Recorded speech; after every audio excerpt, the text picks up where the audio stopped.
Hi friends, welcome back. I have a really big announcement today that I am super excited about, and I've been waiting a very long time to share with you. I don't know why I feel so nervous about this. Essentially, I'm expecting baby number 2, which is very exciting and has brought a lot of changes. Both kind of expected and not expected. It feels really natural in a lot of ways, but also somehow in a lot of ways it's like just as world changing as the first time, which is really surprising. I really expected that to be a little bit easier this time around. But anyway, I have so much to fill you in on, so I hope you stay for the whole video. I'll give you all of the important details and updates. Welcome back.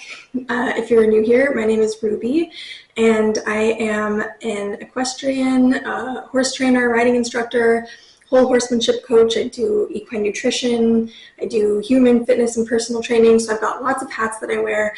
But in addition to all of that, I'm also a mom to a 1-year-old, super active, vibrant, smart, intelligent, communicative little toddler now, and now I'm also expecting baby number 2. So I'm doing this video series about kind of just all of that, wearing all of those hats, being a working mom, having my own business, as well as juggling all of the normal chaos of having first a baby and now a baby and a pregnancy, and pretty soon down the road it'll be 2 under 2. So lots of good stuff here.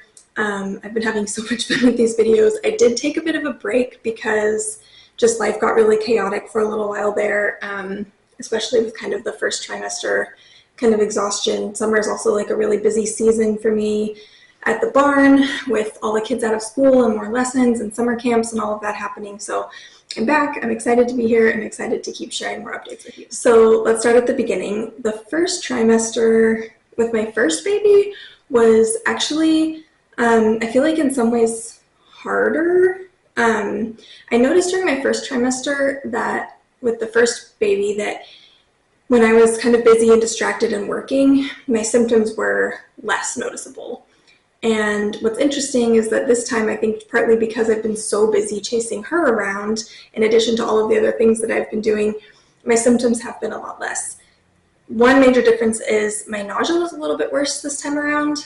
And then just, it was so much harder not being able to just find the time to rest and take a nap with that first trimester fatigue, because with my first, obviously, I didn't have any other kids to chase around. So, and because I worked for myself, I was able to like take off 2 hours every afternoon for a long nap.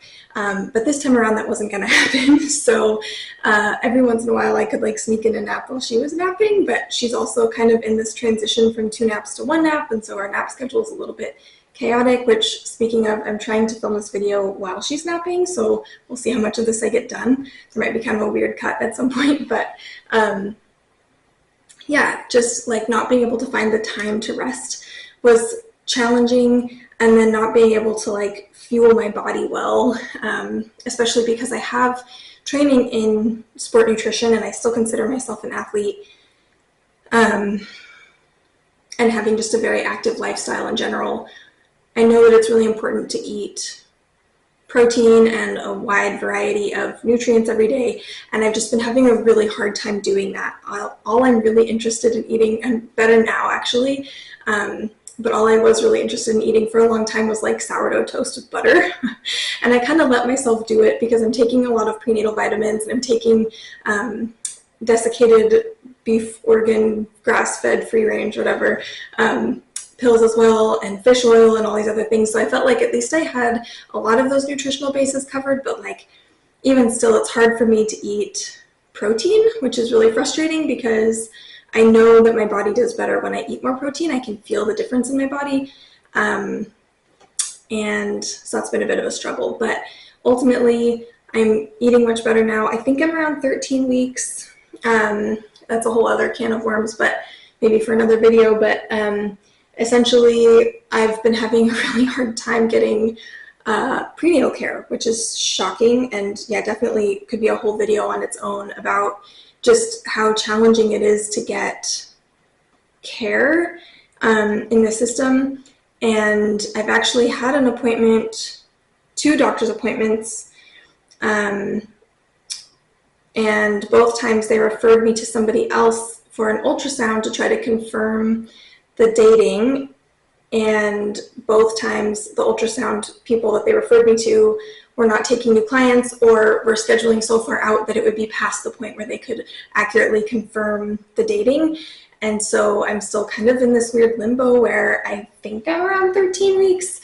That checks out with symptoms and all of my own math and everything, but I don't have like a confirmed exact date right now, which is really hard for me because I'm a little bit type A, and so having that kind of up in the air has been a big question mark that I'm kind of uncomfortable with.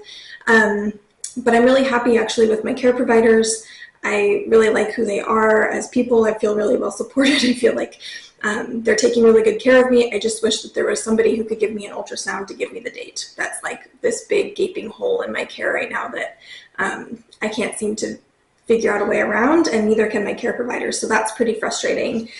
Aside from that, some other kind of common questions. I am still at the barn every single day. I'm still riding. I still feel strong enough and my balance still feels good. So what I did with my first baby is just when it felt like my balance started to change enough that I felt like I wasn't being as effective, or my strength started to change enough that I felt like I wasn't being as effective, that was when I decided to stop riding.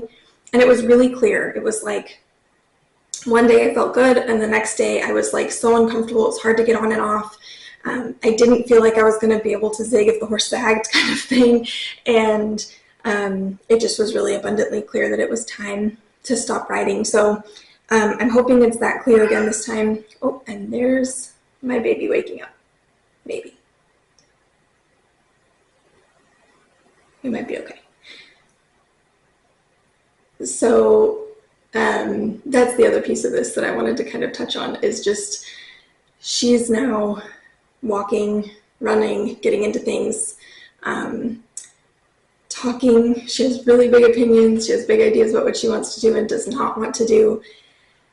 And that has made all of this kind of tricky as well, just because it's not as safe for her to be at the barn anymore, because I can't just kind of put her in a carrier and expect her to stay there and be happy and comfortable and complacent. And so that's been a big challenge, is trying to find childcare, because we don't currently have a childcare setup. Most of the places in my town that are even remotely affordable don't accept babies until 18 months, so she's not quite ready yet for that. And so, yeah, we're just kind of in this like weird limbo of like trying to keep her safe and away from the barn, but trying to keep me at the barn enough to work.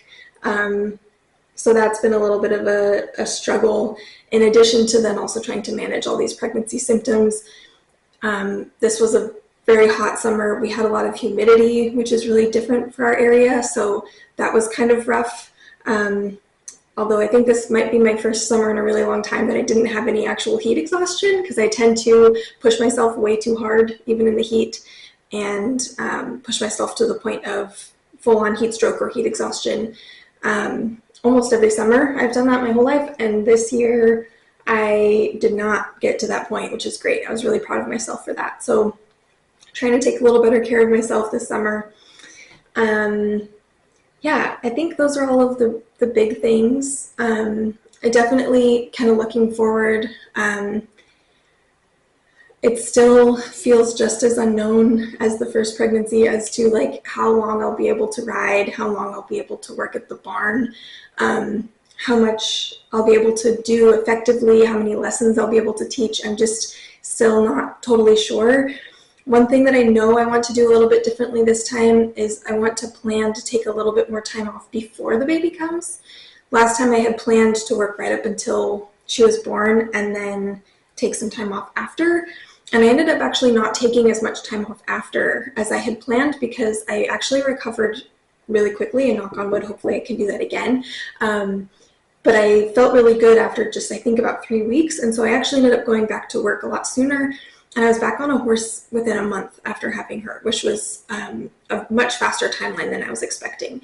So I'm trying not to expect that again, because I know that that was maybe a fluke. But also I take my fitness very seriously. I take my nutrition very seriously. I'm a generally very healthy person.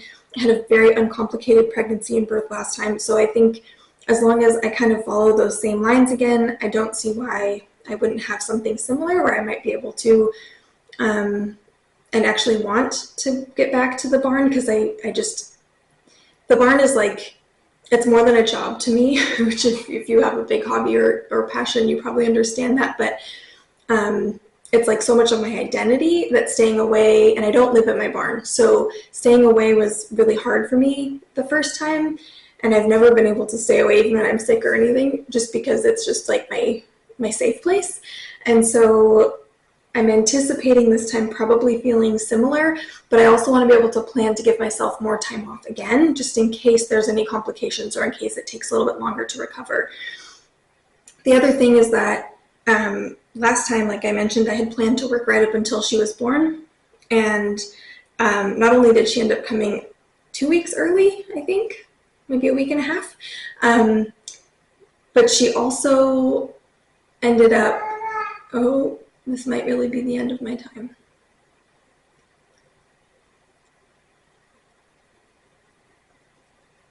Okay.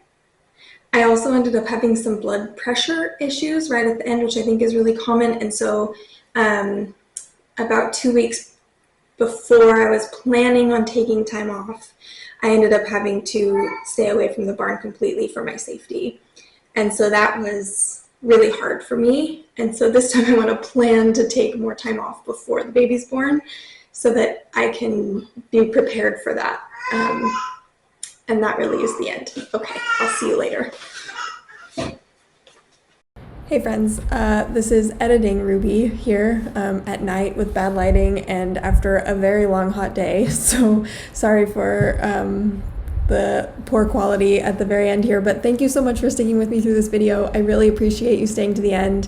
I hope that this was interesting and maybe helpful for some of you that are maybe going through something similar, and I just would really appreciate if you would like and subscribe. It really helps me out, and my channel is still really new, and I have tons of great horse content if you're a horse person, and more coming out all the time.